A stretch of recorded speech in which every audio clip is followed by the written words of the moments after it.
നമസ്കാരം. Middle east news ആരംഭിക്കുകയാണ്. ആദ്യം പ്രധാന തലക്കെട്ടുകളിലേക്ക്. ശബരിമല സ്വർണ്ണപ്പാളി വിവാദത്തിൽ കൂടുതൽ തെളിവുകൾ. 2019 മാർച്ചിൽ സ്വർണ്ണപ്പാളി ചെന്നൈയിൽ വെച്ച് പ്രമുഖരുടെ സാന്നിധ്യത്തിൽ പൂജ നടത്തിയ ദൃശ്യങ്ങൾ പുറത്ത്. പൂജയിൽ നടൻ ജയറാം ഉൾപ്പെടെയുള്ള പ്രമുഖർ. സംഭവത്തിൽ സമഗ്ര അന്വേഷണത്തിന് ഹൈക്കോടതിയോട് ദേവസ്വം ബോർഡ് ആവശ്യപ്പെടും. സ്വർണം പൂശാൻ കൊണ്ടുവന്നത് ചെമ്പുപാളിയാണെന്ന് സ്മാർട്ട് ക്രിയേഷൻസ് അഭിഭാഷകന്റെ വെളിപ്പെടുത്തൽ.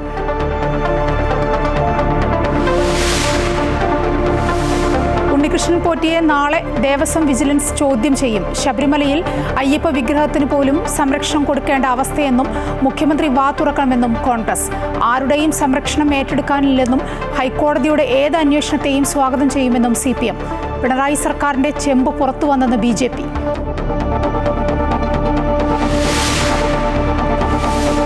UN-ൽ പാക് പ്രധാനമന്ത്രി നടത്തിയ പരാമർശങ്ങൾക്ക് ഇന്ത്യൻ വ്യോമസേനാ മേധാവിയുടെ മറുപടി. ഓപ്പറേഷൻ സിന്ദൂറിൽ പാകിസ്ഥാന്റെ 5 F-16 വിമാനങ്ങൾ ഉൾപ്പെടെ 10 വിമാനങ്ങൾ നഷ്ടമായെന്ന് air chief marshal Amarpreet Singh. രാജ്യത്തിന്റെ ചരിത്രത്തിൽ കൃത്യമായ ലക്ഷ്യത്തോടെ നടന്ന യുദ്ധവിജയമെന്നും വിശദീകരണം.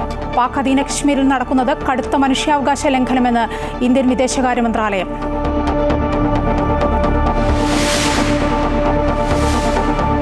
കരൂർ ദുരന്തം അന്വേഷിക്കാൻ പ്രത്യേക അന്വേഷണ സംഘത്തെ നിയോഗിച്ച് മദ്രാസ് ഹൈക്കോടതി. TVK അധ്യക്ഷൻ വിജയ്ക്ക് കോടതിയുടെ വിമർശനം. കരൂരിലേത് മനുഷ്യനിർമ്മിത ദുരന്തമെന്നും നിരീക്ഷണം. അണികളെ ഉപേക്ഷിച്ചയാൾക്ക് നേതൃഗുണമില്ലെന്നും കോടതി. ദുരന്തത്തിൽ CBI അന്വേഷണം ആവശ്യപ്പെട്ട 2 ഹർജികൾ മദ്രാസ് ഹൈക്കോടതി തള്ളി. TVK സംസ്ഥാന ഭാരവാഹികൾക്ക് ജാമ്യമില്ല.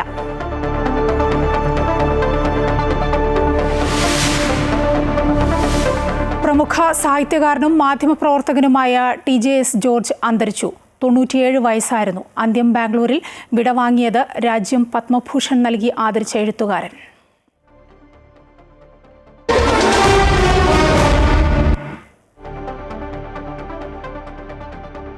വിശദമായ വാർത്തകളിലേക്ക്. കരൂർ ദുരന്തം അന്വേഷിക്കാൻ പ്രത്യേക അന്വേഷണ സംഘത്തെ നിയോഗിച്ച് മദ്രാസ് ഹൈക്കോടതി. TVK അധ്യക്ഷൻ വിജയെ രൂക്ഷഭാഷയിൽ കോടതി വിമർശിച്ചു. കരൂരിലേത് മനുഷ്യനിർമ്മിത ദുരന്തമെന്നും അണികളെ ഉപേക്ഷിച്ചയാൾക്ക് നേതൃഗുണമില്ലെന്നും കോടതി വ്യക്തമാക്കി. ദുരന്തത്തിൽ CBI അന്വേഷണമില്ലെന്നും കോടതി പറഞ്ഞു. കരൂർ ദുരന്തത്തിൽ TVK അധ്യക്ഷൻ വിജയെ രൂക്ഷമായാണ് കോടതി വിമർശിച്ചത്. ദുരന്തത്തിൽ കുട്ടികളടക്കം മരിച്ചിട്ടും പാർട്ടി നേതാവ് സ്ഥലം വിട്ടെന്നും അണികളെ ഉപേക്ഷിച്ചയാൾക്ക് നേതൃഗുണമില്ലെന്നും കോടതി വിമർശിച്ചു. ദുരന്തം മനുഷ്യനിർമ്മിതമെന്നും കോടതി അഭിപ്രായപ്പെട്ടു. കുടിവെള്ളവും ശുചിമുറിയും ഒരുക്കേണ്ടത് പാർട്ടികളാണ്. അച്ചടക്കമില്ലാത്ത പ്രവർത്തകരെ ആരാണ് നിയന്ത്രിക്കേണ്ടതെന്നും കോടതി ചോദിച്ചു. ആൾക്കൂട്ടത്തെ നിയന്ത്രിക്കാൻ നടപടിയെടുത്തിരുന്നോ എന്ന ചോദ്യവും ഉയർന്നു. ദുരന്തത്തിൽ CBI അന്വേഷണമില്ലെന്ന് വ്യക്തമാക്കിയ കോടതി അന്വേഷണത്തിന് പ്രത്യേക സംഘത്തെ നിയോഗിച്ചു. നോർത്ത് സോൺ IG അന്വേഷണത്തിന് നേതൃത്വം നൽകും. CBI അന്വേഷണം ആവശ്യപ്പെട്ട് ദേശീയ മക്കൾ ശക്തി കക്ഷിക്കും BJP അഭിഭാഷകനും നൽകിയ ഹർജികളാണ് കോടതി തള്ളിയത്. ഹർജിക്കാരന് ദുരന്തത്തിൽ നഷ്ടം സംഭവിച്ചിട്ടില്ലെന്ന് കോടതി നിരീക്ഷിച്ചു. CBI അന്വേഷണത്തെ എതിർത്ത തമിഴ്നാട് സർക്കാരിനെയും കോടതി രൂക്ഷമായി വിമർശിച്ചു.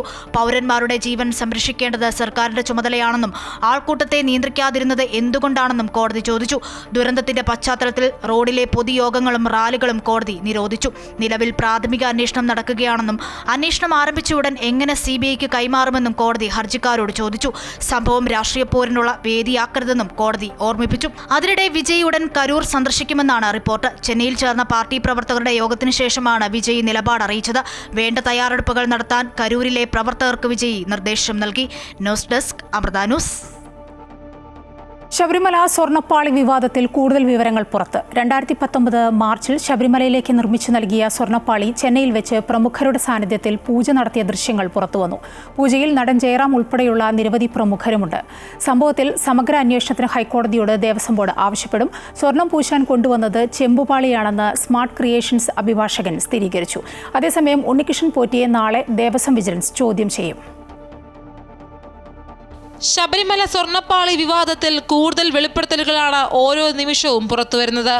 ശബരിമലയിലേക്ക് നിർമ്മിച്ചു നൽകിയ സ്വർണ്ണവാതിൽ ചെന്നൈയിൽ വെച്ച് പ്രമുഖരുടെ സാന്നിധ്യത്തിൽ പൂജ നടത്തിയ ദൃശ്യങ്ങളും പുറത്തുവന്നു. ശബരിമലയിലെ ശ്രീകോവിലിന്റെ വാതിൽ, കട്ടില തുടങ്ങിയവ പ്രദർശിപ്പിച്ചാണ് ചടങ്ങ് സംഘടിപ്പിച്ചത്. നടൻ ജയറാം, വീരമണി തുടങ്ങിയവർ ഈ പൂജയിൽ പങ്കെടുത്തു. അതിനിടെ ഉണ്ണികൃഷ്ണൻ പോറ്റി ഉന്നതരുമൊത്ത് നിൽക്കുന്ന ചിത്രങ്ങൾ പുറത്തുവന്നു. സോണിയാഗാന്ധി, പിണറായി വിജയൻ തുടങ്ങിയ പ്രമുഖരുമൊത്തുള്ള ചിത്രങ്ങളാണ് പുറത്തുവന്നത്. ഈ ബന്ധങ്ങളും ചിത്രങ്ങളും ഇയാൾ തട്ടിപ്പിന് ഉപയോഗിച്ചിട്ടുണ്ടോ എന്നും അന്വേഷണ പരിധിയിലാണ്.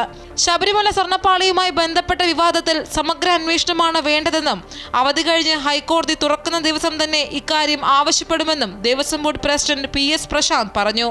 പൂജാ അവധി കഴിഞ്ഞ് എപ്പോഴാണോ കോടതി തുറക്കുന്നത് അന്ന് തന്നെ കോടതിയോട് ഇതുമായി ബന്ധപ്പെട്ട സമഗ്ര അന്വേഷണം, അത് സ്വർണത്തിൻ്റെ തൂക്കമാവട്ടെ, സ്വർണത്തിൻ്റെ അളവാവട്ടെ, ഇത്തരം അവതാരങ്ങളെ സംബന്ധിച്ചാവട്ടെ, ഇതെല്ലാം സമഗ്രമായൊരു അന്വേഷണം കോടതിയോട് ആവശ്യപ്പെടാൻ ഞങ്ങൾ സ്റ്റാൻഡിംഗ് കൗൺസിലിന് നിർദ്ദേശം നൽകിയിട്ടുണ്ട്. അതേസമയം കമ്പനിയുടെ പക്കൽ എത്തിച്ചത് ചെമ്പുപാളിയാണെന്ന് സ്മാർട്ട് ക്രിയേഷൻസ് അഭിഭാഷകൻ KB പ്രദീപ് വ്യക്തമാക്കി. കമ്പനിയുടെ ഒരു പ്രോട്ടോകോൾ അനുസരിച്ച് ഒരിക്കലും എന്തെങ്കിലും പ്ലേറ്റ് ചെയ്യുകയോ അല്ലെങ്കിൽ പൂശുകയോ എന്തെങ്കിലും കവറിങ്ങോ ചെയ്ത ഒരു ആർട്ടിക്കിൾ കമ്പനി ഗോൾഡ് പ്ലേറ്റിംഗിനായിട്ട് സ്വീകരിക്കത്തില്ല. ശബരിമലയുമായി ബന്ധപ്പെട്ട് ഒരു ഗൂഢസംഘം പ്രവർത്തിക്കുന്നുണ്ടെന്നും അയ്യപ്പ ഭക്തർ ആശങ്കയിലാണെന്നും മുൻ പ്രതിപക്ഷ നേതാവ് രമേശ് ചെന്നിത്തല പ്രതികരിച്ചു. ഇതെല്ലാം കൊണ്ടുപോകാനുള്ള അനുവാദം ബഹുമാനപ്പെട്ട ഹൈക്കോടതിയുടെ ദേവസ്വം ബെഞ്ചിൽ നിന്ന് വാങ്ങിയോ? തിരുവാഭരണത്തിന് കമ്മീഷണറുണ്ട്. ആ കമ്മീഷണർ മറുപടി പറയണം. ആ കമ്മീഷണർ ഇവിടുന്ന് ആരുടെ നിർദ്ദേശപ്രകാരം കൊടുത്തു വിട്ടു? അതേസമയം സ്വർണ്ണപ്പാളി വിവാദത്തിൽ സ്പോൺസർ ഉണ്ണികൃഷ്ണൻ പോറ്റി വിജിലൻസിന് മുൻപാകെ നാളെ ചോദ്യം ചെയ്യലിന് ഹാജരാകും. ഉണ്ണികൃഷ്ണൻ പോറ്റിയുടെ ഇടപാടുകളിൽ അടിമുടി ദുരൂഹത എന്നാണ് ദേവസ്വം വിജിലൻസിന്റെ കണ്ടെത്തൽ. ദ്വാരപാലക ശില്പങ്ങളിൽ സ്വർണം പൂശിയത് സംബന്ധിച്ചും കാണാതായതിലും വിശദീകരണം തേടും. അമൃത ന്യൂസ്, തിരുവനന്തപുരം. ശബരിമല സന്നിധാനത്തേക്കുള്ള സ്വർണ്ണവാതിൽ കോട്ടയം ഇളമ്പള്ളി ശ്രീ ധർമ്മശാസ്ത്ര ക്ഷേത്രത്തിലെത്തിച്ച സംഭവത്തിൽ പ്രതികരണവുമായി ക്ഷേത്രം ഉപദേശക സമിതി പ്രസിഡന്റ് ഉണ്ണികൃഷ്ണൻ നായർ രംഗത്ത്. 2019 മാർച്ച് 10-നാണ് ക്ഷേത്രത്തിൽ വാതിൽ എത്തിച്ചത്. വാതിൽ എത്തിച്ച പരിപാടിയിൽ നടൻ ജയറാം പങ്കെടുത്തിരുന്നു. Devaswom board president A. Padmakumar, Devaswom ജീവനക്കാർ, ഉദ്യോഗസ്ഥർ തുടങ്ങിയവരും ചടങ്ങിൽ ഉണ്ടായിരുന്നു. അന്വേഷണ സംഘം ആവശ്യപ്പെട്ടാൽ ഇത് സംബന്ധിച്ച പൂർണ്ണ വിവരങ്ങൾ നൽകാൻ തയ്യാറാണെന്നും ഉണ്ണികൃഷ്ണൻ നായർ പറഞ്ഞു. 17 ഇപ്പം നമ്മൾ 18 മണി കയറി ചെല്ലുമ്പം കാണുന്ന ആ 2 മണി നമ്മുടെ ക്ഷേത്രത്തിൽ നിന്ന് കൊണ്ടുപോയതാണ്. ഇവർ തന്നെയാണ് കാരണം അതിൻ്റെ സ്പോൺസർമാർ. അതിനുശേഷമാണ് 2019 ഈ വാതിൽ കൊണ്ടുവന്നത്. ഈ വാതിലിൻ്റെ ആദ്യ പണി എന്ന് പറഞ്ഞാൽ അതിൻ്റെ തേക്ക് തടിയിൽ തീർത്ത സാധനം ഇവിടുന്ന് ഗുരുവായൂർ കൊണ്ടുപോയി അവിടുത്തെ ഒരു നന്ദനാചാരി എന്ന ഒരു തച്ചനാണ് വാതിൽ പണിത് തിരിച്ച് കൊണ്ടുവന്നിട്ട് അത് ചെന്നൈക്ക് കൊടുത്ത് പ്ലേറ്റ് ചെയ്യാനായിട്ട് കൊണ്ടുപോയത്. ശബരിമല സ്വർണ്ണപ്പാളി വിവാദത്തിൽ ഹൈക്കോടതിയിൽ വിശ്വാസമർപ്പിച്ചാണ് സർക്കാർ മുന്നോട്ടു പോകുന്നതെന്നും സമഗ്രമായ അന്വേഷണം നടക്കട്ടെയെന്നും ദേവസ്വം മന്ത്രി VN വാസവൻ. ഉണ്ണികൃഷ്ണൻ പോറ്റിയിലേക്ക് കാര്യങ്ങൾ എത്തിയതടക്കം അന്വേഷണം നടത്തട്ടെയെന്നും ആരെ എന്ത് കട്ടുകൊണ്ടുപോയാലും പിടികൂടുക എന്നതാണ് സർക്കാർ ലക്ഷ്യമെന്നും മന്ത്രി പറഞ്ഞു. ഗൗരവത്തോടുകൂടി അത് അന്വേഷിച്ച് സമഗ്രമായ അന്വേഷണം നടത്തി റിപ്പോർട്ട് സമർപ്പിക്കാൻ, ഒപ്പം അതിന് മേൽനോട്ടം വഹിക്കാൻ ഒരു ജഡ്ജിയെ കൂടി ചുമതലപ്പെടുത്തിയിട്ടുണ്ട്. അത്രത്തോളം ഗൗരവത്തോടുകൂടിയാണ് ബഹുമാനപ്പെട്ട ഹൈക്കോടതി ഈ വിഷയത്തിൽ ഇടപെട്ടതും അതിൽ നിലപാട് സ്വീകരിച്ചതും കാര്യങ്ങൾ നീങ്ങിക്കൊണ്ടിരിക്കുന്നത്. അതിൻ്റെ അന്വേഷണ റിപ്പോർട്ട് വരുന്ന കാര്യങ്ങൾ കോടതി പറയുന്നതിൻ്റെ അടിസ്ഥാനത്തിൽ ഭാവി കാര്യങ്ങളുമായി മുന്നോട്ട് പോകുന്ന നിലപാടാണ് സ്വീകരിച്ചത്. അയ്യപ്പ വിഗ്രഹത്തിന് പോലും സംരക്ഷണം കൊടുക്കേണ്ട അവസ്ഥയാണെന്ന് പ്രതിപക്ഷ നേതാവ് VD സതീശൻ. ഇടനിലയുടെ വലിയ തട്ടിപ്പാണ് പുറത്തുവരുന്നത്.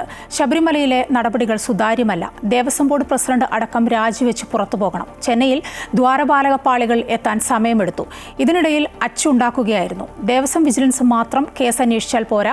G. സുധാകരന്റെയും അനന്തഗോപന്റെയും പ്രതികരണങ്ങൾ ശ്രദ്ധിച്ചാൽ കുറ്റവാളികളെ അറിയാമെന്നും VD സതീശൻ ഇടുക്കി അടിമാലിയിൽ പറഞ്ഞു. ഈ ശബരിമലയിൽ വലിയ ദുരൂഹത വീണ്ടും പുറത്തു വരികയാണ്. ഞങ്ങൾ പറഞ്ഞല്ലോ മുമ്പ്, ഇത് എല്ലാ തെളിവുകളും പുറത്തു വരികയാണ്.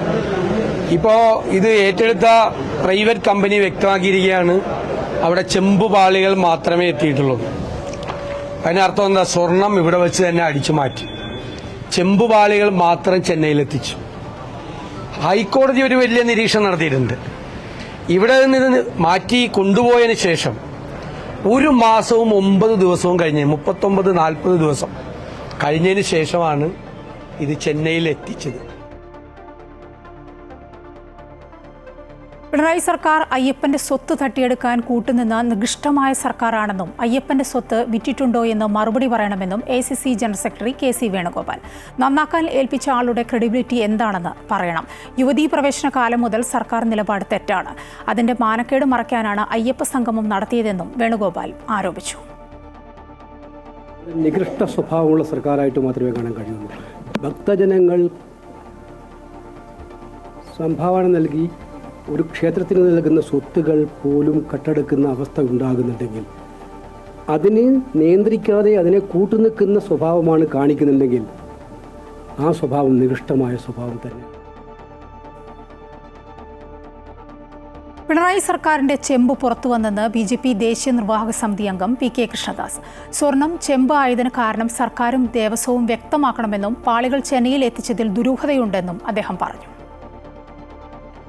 കഴിഞ്ഞ 10 വർഷക്കാലം കേരളത്തിൽ തീവട്ടിക്കൊള്ള നടത്തിയിട്ടുള്ള പിണറായി സർക്കാർ ശബരിമലയിലും തീവട്ടിക്കൊള്ളയാണ് നടത്തിയത് എന്ന് ഈ സ്വർണ്ണപ്പാളി വിഷയത്തോടുകൂടി എല്ലാവർക്കും മനസ്സിലായിരിക്കുകയാണ്. ക്ഷേത്രത്തിലെ സമർപ്പണങ്ങൾ എവിടെയൊക്കെ കൊണ്ടുപോയി അത് ഉപയോഗിച്ച് എന്തൊക്കെ തട്ടിപ്പ് നടത്തി എന്നത് ദേവസ്വം ബോർഡിന്റെ ഉത്തരവാദിത്വത്തിലോ പരിധിയിലോ വരുന്ന കാര്യമല്ല എന്ന് തിരുവിതാംകൂർ ദേവസ്വം മുൻ പ്രസിഡന്റ് A. പത്മകുമാർ. ഗൗരവത്തോടെ അന്വേഷണം നടത്തണമെന്ന ബോർഡ് പ്രസിഡന്റ് PS പ്രശാന്തിന്റെ ആവശ്യത്തെ സ്വാഗതം ചെയ്യുന്നുവെന്നും പത്മകുമാർ പറഞ്ഞു. 24 കിലോ സ്വർണ്ണപ്പാളി കൊണ്ടുപോകുന്നു, തിരിച്ചു വന്നപ്പോൾ 38 കിലോയേ ഉള്ളൂ, 6 കിലോ സ്വർണം കാണാനില്ല എന്ന് മാധ്യമങ്ങൾ പറഞ്ഞപ്പോഴാണ് ഞാനാണ് വളരെ വ്യക്തമായി പറഞ്ഞത് അത് സ്വർണ്ണപ്പാളിയല്ല ചെമ്പുപാളിയാണ് എന്ന് പറയാൻ കാരണം അതാണ്. ഇനി ഗൾഫ് വാർത്തകൾ നോക്കാം. ഓഗസ്റ്റിൽ സൗദി ബാങ്കുകൾ 870 കോടി റിയാൽ ലാഭം നേടിയതായി സൗദി സെൻട്രൽ ബാങ്ക്. ഓഗസ്റ്റിൽ സൗദി ബാങ്കുകളിലെ ലാഭത്തിൽ 15% വളർച്ച രേഖപ്പെടുത്തി. ബാങ്കുകളുടെ വായ്പാ വളർച്ച കുറഞ്ഞ പലിശ നിരക്കുകളുടെ ആഘാതം നികത്താനും ഉയർന്ന ലാഭം കൈവരിക്കാനും സഹായിച്ചു. ഈ വർഷത്തെ ആദ്യ 8 മാസങ്ങളിൽ ബാങ്കുകളിലെ സഞ്ചിത ലാഭം 6790 കോടി റിയാലിലെത്തി. ഇത് സർവകാല റെക്കോർഡാണ്. കഴിഞ്ഞ വർഷത്തെ ഇതേ കാലയളവിനെ അപേക്ഷിച്ച് 18% വർധനവാണ് രേഖപ്പെടുത്തിയത്.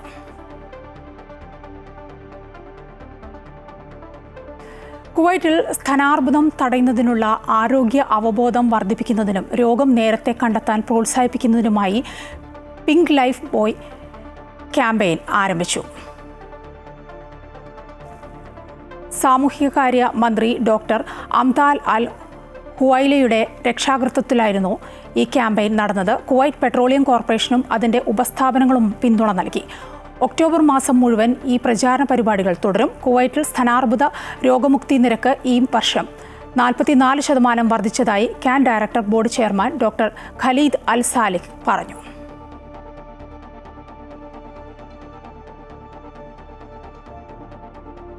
വിദൂര റോബോട്ടിക് ശസ്ത്രക്രിയ വിജയകരമായി നടത്തി കുവൈറ്റിലെ ജാബർ അൽ അഹമ്മദ് ആശുപത്രി. 1234 കിലോമീറ്റർ അകലെയുള്ള ബ്രസീലിലെ ക്രൂസ് വെർമൽഹ ആശുപത്രിയിലുള്ള രോഗിക്കാണ് വിദൂര റോബോട്ടിക് ശസ്ത്രക്രിയ നടത്തിയത്. ഭൂഖണ്ഡാന്തര റോബോട്ടിക് ശസ്ത്രക്രിയാ രംഗത്ത് ഇതുവരെ നടത്തിയതിൽ ഭൂമിശാസ്ത്രപരമായി ഏറ്റവും ദൈർഘ്യമേറിയതാണ് ഇത്. ജാബർ അൽ അഹമ്മദ് ആശുപത്രി, Zain group, Kuwait foundation for the advancement of sciences എന്നിവയുമായി ചേർന്നാണ് കുവൈറ്റ് ആരോഗ്യ മന്ത്രാലയം ഈ നേട്ടം കൈവരിച്ചത്.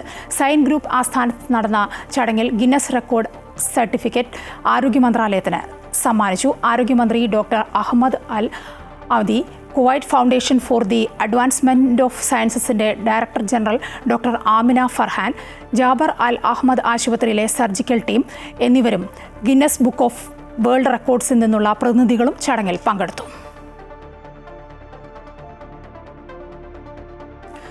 OICC റിയാദ് കണ്ണൂർ ജില്ലാ കമ്മിറ്റി മക്ക റോഡ് എക്സിറ്റ് 26 മാളിൽ സംഘടിപ്പിച്ച രുചിമേള വൈവിധ്യ വിഭവങ്ങളാലും ജനപങ്കാളിത്തത്താലും ഏറെ ശ്രദ്ധേയമായി. മലബാറിന്റെ രുചിമഹിമ വിളിച്ചറിയിക്കുന്ന 50-ലേറെ വിഭവങ്ങൾ രുചിമേളയിലെ ഭക്ഷണ സ്റ്റാളിൽ ഒരുക്കിയിരുന്നു. പ്രശസ്ത ഗായകൻ നിസാർ വയനാട് നയിച്ച ഗാനമേളയും റിയാദ് ടാക്കീസ് ടീമിന്റെ ശിങ്കാരിമേളവും പരിപാടിയുടെ മാറ്റുകൂട്ടി. രുചിമേള മത്സരത്തിൽ സുഹ്റ ആരിഫ് 1ാം സ്ഥാനം നേടി.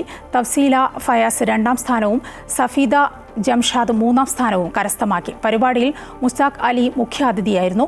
അഷ്റഫ് തലപ്പാടി, വിപിൻ ഷിഹാബ് കൊട്ടുകാട്, നവാസ് വെള്ളിമാടുകുന്ന്, ഷംനാഥ് കരുനാഗപ്പള്ളി തുടങ്ങിയവർ സംസാരിച്ചു. ഹരീന്ദ്രൻ കയറ്റുവള്ളി പരിപാടി നിയന്ത്രിച്ചു.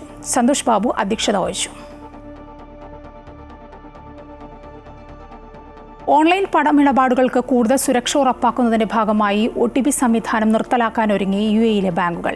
പ്രമുഖ ബാങ്കുകളിൽ ഒന്നായ എമിറേറ്റ്സ് NBD ബാങ്ക് പുതിയ സംവിധാനം ഉടൻ നിലവിൽ വരുമെന്ന് ഉപഭോക്താക്കളെ അറിയിച്ചു. OTP സംവിധാനത്തിന് പകരം മൊബൈൽ ആപ്പ് വഴിയുള്ള വെരിഫിക്കേഷൻ സംവിധാനം നിലവിൽ വരും. ഓൺലൈൻ പേയ്മെന്റുകൾ നടത്തുമ്പോൾ മൊബൈലിൽ വരുന്ന പുഷ് നോട്ടിഫിക്കേഷൻ വഴി മൊബൈൽ ആപ്പിൽ പ്രവേശിച്ച് ഇടപാടുകൾ സ്ഥിരീകരിക്കാൻ സാധിക്കും.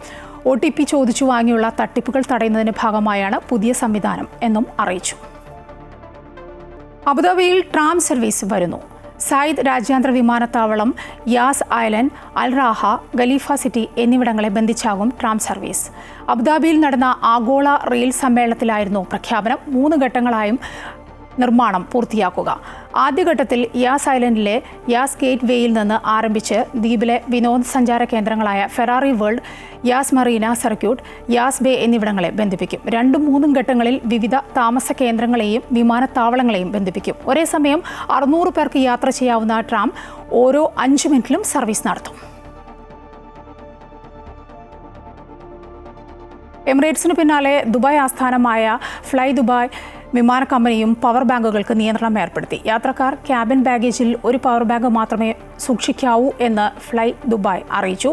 മണിക്കൂറിൽ 100 വാട്ട് ശേഷിയുള്ള പവർ ബാങ്ക് മാത്രമേ അനുവദിക്കൂവെന്നും അറിയിപ്പിൽ വ്യക്തമാക്കുന്നു. എന്നാൽ വിമാനത്തിനുള്ളിൽ പവർ ബാങ്ക് ഉപയോഗിക്കാൻ അനുമതിയില്ല.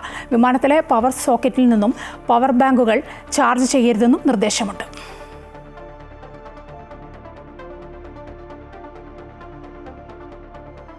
കവയിത്രി സുഗതകുമാരി ടീച്ചറുടെ ഓർമ്മയ്ക്കായി മലയാളം മിഷൻ എല്ലാ വർഷവും ആഗോളതലത്തിൽ സംഘടിപ്പിക്കുന്ന കാവ്യാലാപന മത്സരമായ സുഗതാഞ്ജലി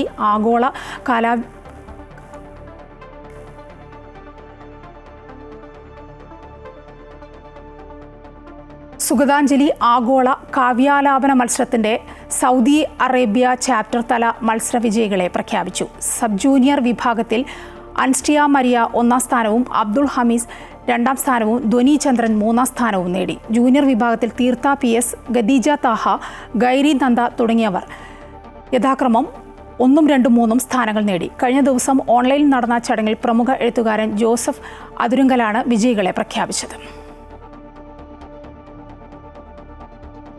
ഷാർജ മലയാളി സമാജത്തിന്റെ ഈ വർഷത്തെ ഓണാഘോഷം ഞായറാഴ്ച ഷാർജ സഫാരി മാളിൽ നടക്കും. പ്രമുഖ സിനിമാ നടിയും നർത്തകിയുമായ ഷംന കാസിം, പിന്നണി ഗായകൻ രഞ്ജിത്ത് ഉണ്ണി, റേഡിയോ കേരളം അവതാരക ഹിഷാന എന്നിവർ കലാപരിപാടികൾക്ക് നേതൃത്വം നൽകും. മലയാളി സമാജം അംഗങ്ങളുടെ കലാപരിപാടികളും അരങ്ങേറുമെന്ന് പ്രസിഡന്റ് പുഷ്പരാജ് അറിയിച്ചു.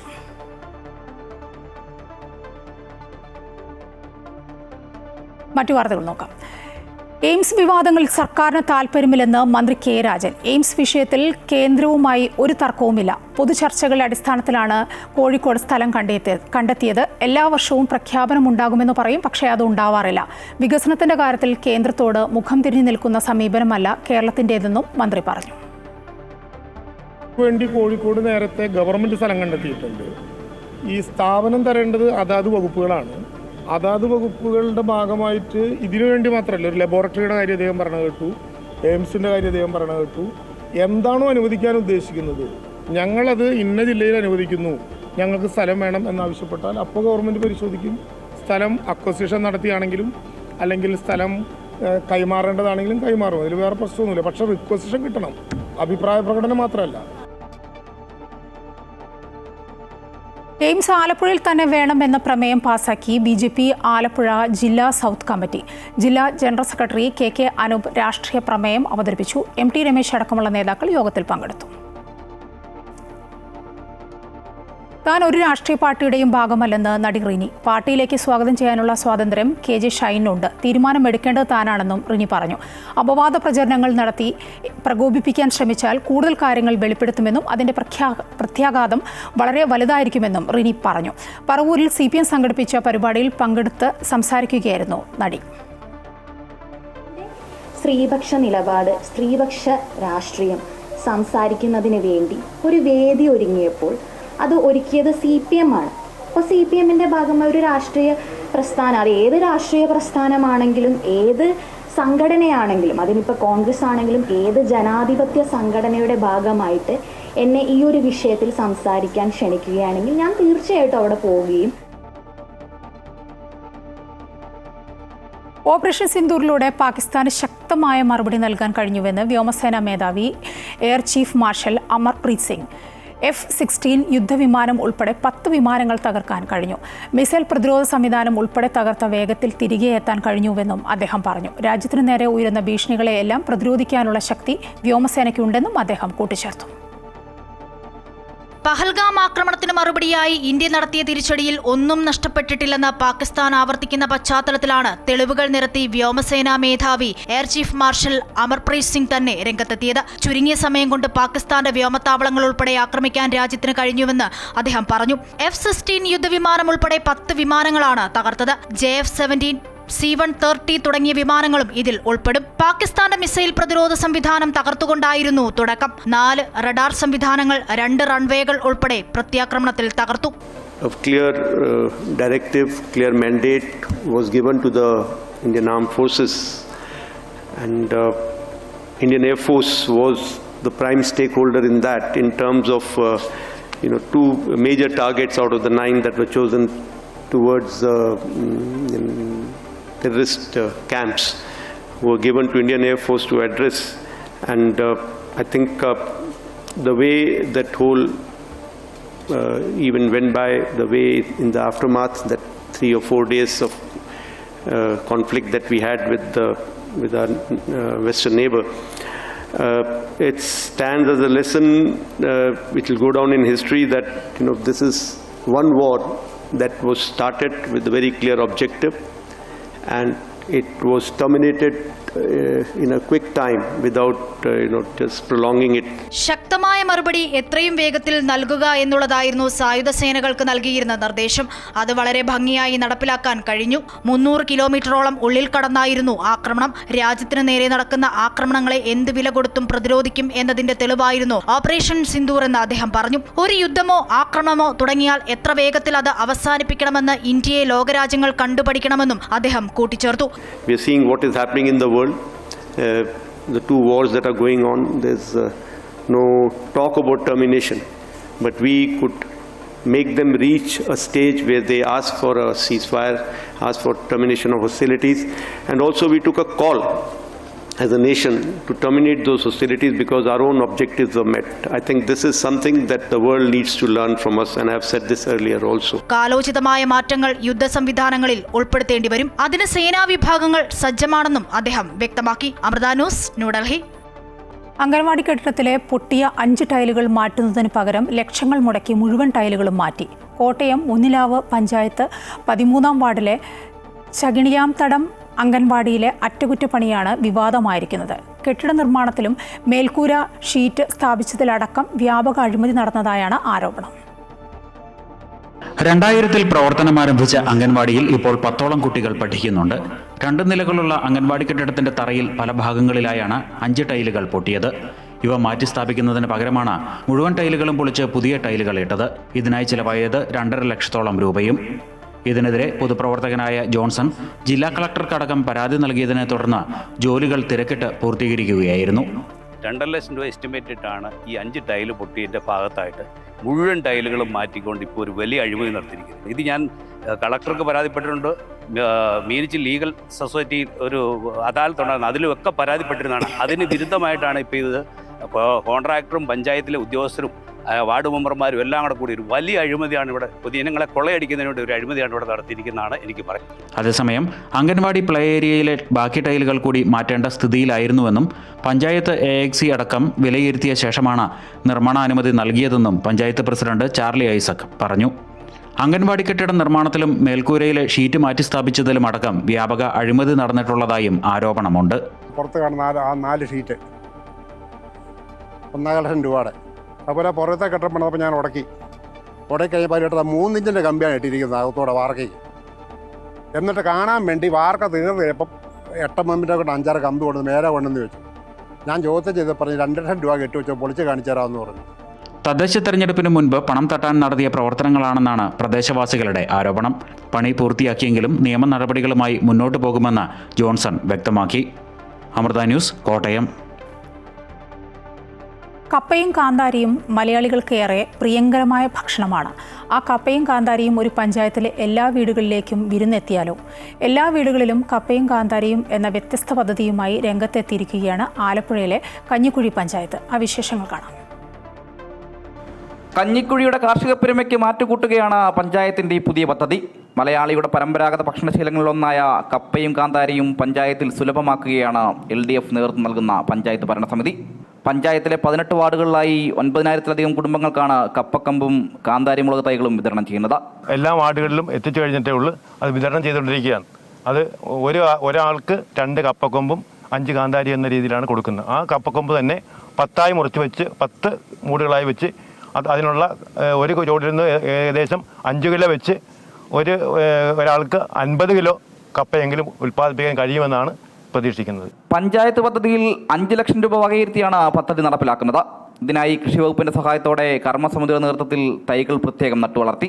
മലയാളികളുടെ ഇഷ്ടഭക്ഷണമായ കപ്പയും കാന്താരിയും കഞ്ഞിക്കുഴി പഞ്ചായത്തിലെ 9,000 കുടുംബങ്ങളിലേക്കും പഞ്ചായത്ത് പദ്ധതിയിൽപ്പെടുത്തി നമ്മൾ 5 ലക്ഷം രൂപയാണ് ഈ പദ്ധതിയിൽ വകയിരുത്തിയിരിക്കുന്നത്. നല്ല സ്വീകാര്യതയാണ് ഈ പദ്ധതിക്ക് ജനം നൽകിയിരിക്കുന്നത്. ഇപ്പോൾ തന്നെ ആവശ്യക്കാർ നല്ല രീതിയിലുള്ള ഒരുക്കങ്ങളെല്ലാം തുടങ്ങിയിട്ടുണ്ട്. നമ്മൾ വാർഡുകളിൽ ഇതിൻ്റെ വിതരണം നടന്നു വരികയാണ് ചെയ്യുന്നത്. ഒരു കുടുംബത്തിന് 5 കാന്താരി തൈകളും 2 കപ്പക്കൊമ്പുകളുമാണ് സൗജന്യമായി നൽകുക. ഒരു വാർഡിലേക്ക് 2,500 തൈകളും 1000 കപ്പക്കൊമ്പുകളുമാണ് വിതരണം ചെയ്യുന്നത്. പഞ്ചായത്ത് അംഗത്തിന്റെ നേതൃത്വത്തിൽ ഇവ ആവശ്യക്കാരുടെ വീടുകളിൽ എത്തിച്ചു നൽകും. വിതരണം ആരംഭിച്ചപ്പോൾ തന്നെ ഈ പുതിയ പദ്ധതിയെ നാടേറ്റെടുത്തു കഴിഞ്ഞു. ഇനി പഞ്ചായത്താകെ കപ്പയും കാന്താരിയും തീർക്കുന്ന ഹരിത വിപ്ലവത്തിന് സാക്ഷിയാകും. അതിലൂടെ ജങ്ക് ഫുഡുകൾക്ക് പിന്നാലെ പായുന്ന പുതിയ തലമുറയും പഴമയുടെ രുചിയിടങ്ങളിലേക്ക് കൂടി തിരികെ നടക്കും. Amrita news, Alappuzha. Middle east news പൂർണ്ണമാവുകയാണ്. ഇനി കൂടുതൽ വാർത്തകൾ കാണാൻ ഞങ്ങളുടെ യൂട്യൂബ് ചാനൽ സന്ദർശിക്കുക. നമസ്കാരം.